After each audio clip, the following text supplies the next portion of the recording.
Прибыли к месту назначения, город Верия. Такой старинный здесь автовокзал, часовня. Вот наш автобус, выгружаемся. Сейчас идем в музей. Историко-краеведческий музей.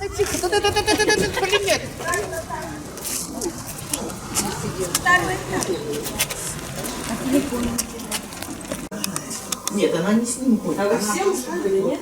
Нет, не Музей краеведческий. На втором этаже мы поднялись.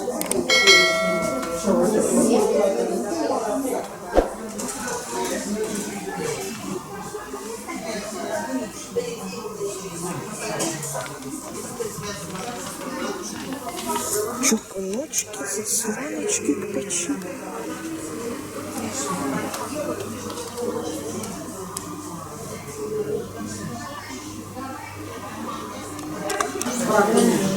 Марина, повернитесь.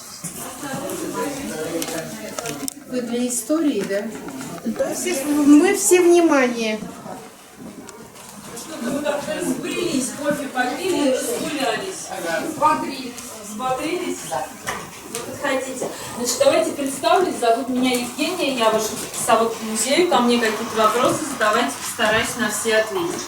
Вы приехали в один из древнейших городов Подмосковья, это город Верия. Само слово Верия означает опорная точка, столб, на который навешивается полотенцеворот. Об этом свидетельствует древний герб нашего города. Сверху Георгий Победоносец, как знак того, что Верия ранее относилась к Московской губернии, а ныне к Московской области. И снизу как раз-таки те самые две дубовые вереи. Первое летописное упоминание о нашем городе появилось в 1371 году. Связано оно со вторым походом литовского князя Альгерда на Москву.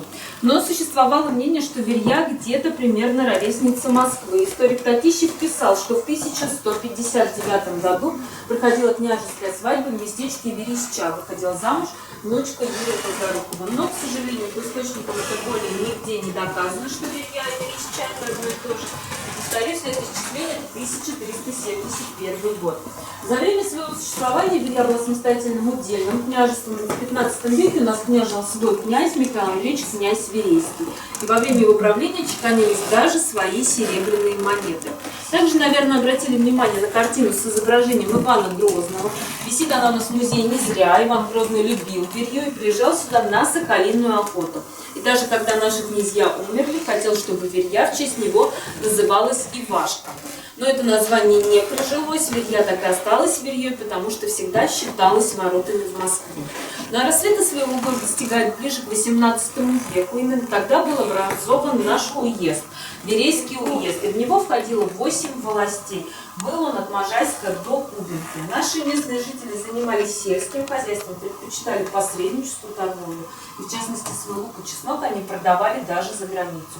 А торговля шла по водному пути. Река Прокла была судоходная. Берет свое начало в Можайском районе, впадает в Аку, ну а далее, как известно, впадает в Волгу. Ну и вообще Верия была одним из крупнейших городов Подмосковья, а сейчас это самый маленький город в Московской области. Меньше вы просто не найдете. Население у нас 5000 человек. В тот момент, когда наши купцы пожалели денег на железную дорогу, она в нашем городе не прошла. Она прошла в Можайске, прошла в Дорохово. Все постепенно пошло на спад. Торговля тоже пошла на спад. И наш уезд распался. Мы стали относиться к Можайскому уезду, относились к нему недолго. Позже был образован Нарфаминский район, и нас передали в подчинение Нарфаминского района. Ну а сейчас мы входим в состав Нарфаминского городского округа, но в статусе города. Алла Зенкина, она позовет.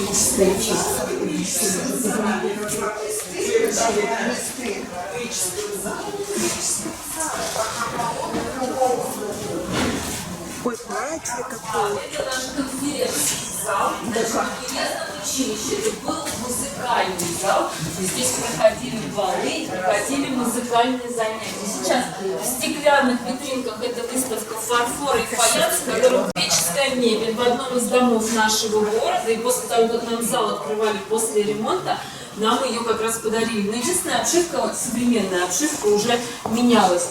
Покажу вам, смотрите ролик, это в прошлом году купили.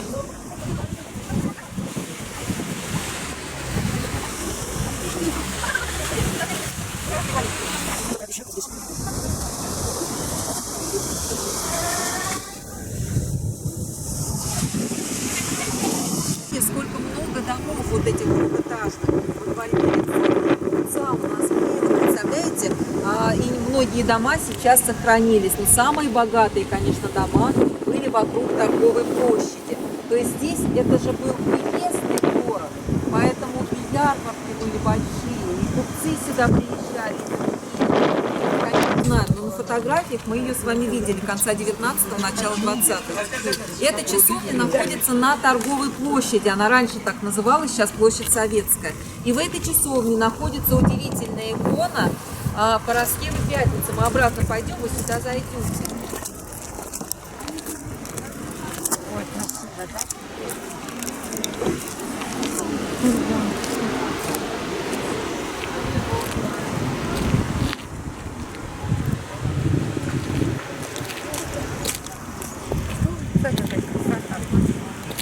К историческому месту это городище, как мы его называем местные, или Верейский Кремль, или Детинец. Это одно название одного и того же места. Это то, с чего начинался город. Наши предки были мудрыми людьми, и они искали самое высокое место для города, для строительства, как бы для начала. И, конечно, здесь были поселения дьяковцев и так далее, если мы глубоко копнем. Но почему высокое? С той стороны, за храмом, это прям вот на самом, такое природное высокое место, а здесь это насыпная часть. Если мы говорим, что наш город, упоминание 1371 год, представляете, какая вот силища и какая мудрость, чтобы вот это все укрепить, и до сих пор это ничего не осыпается и все стоит. Если бы мы...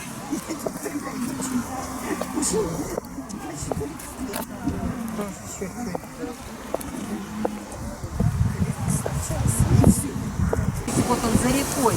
Центром является Богоявленский храм, а улицы лучами расходятся. То есть Богоявленский храм мы видим. И вот эта история, может быть, она в каждом городе, когда подписывала Екатерина II свой план, особенно нашего города, она пила кофе. Кто хочет, где смотровая площадка? да. Но там вот хорошо, если вы сможете подняться, очень хорошо видна вот эта высота. Четырехкубический пятикупольный храм с шатровой колокольней, то есть иконостас, золотой, деревянный, выполненный в оптиной пустыне, ручная работа.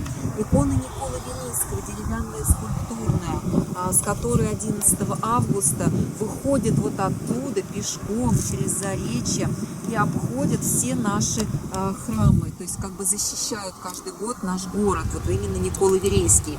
А вот это как столбики, это смотровая площадка. Вот у нас их несколько красивых площадок, это еще одна, и оттуда очень хорошо видно вот это наше место. Ну вот это все, это деревья. Вот, нет, это все город.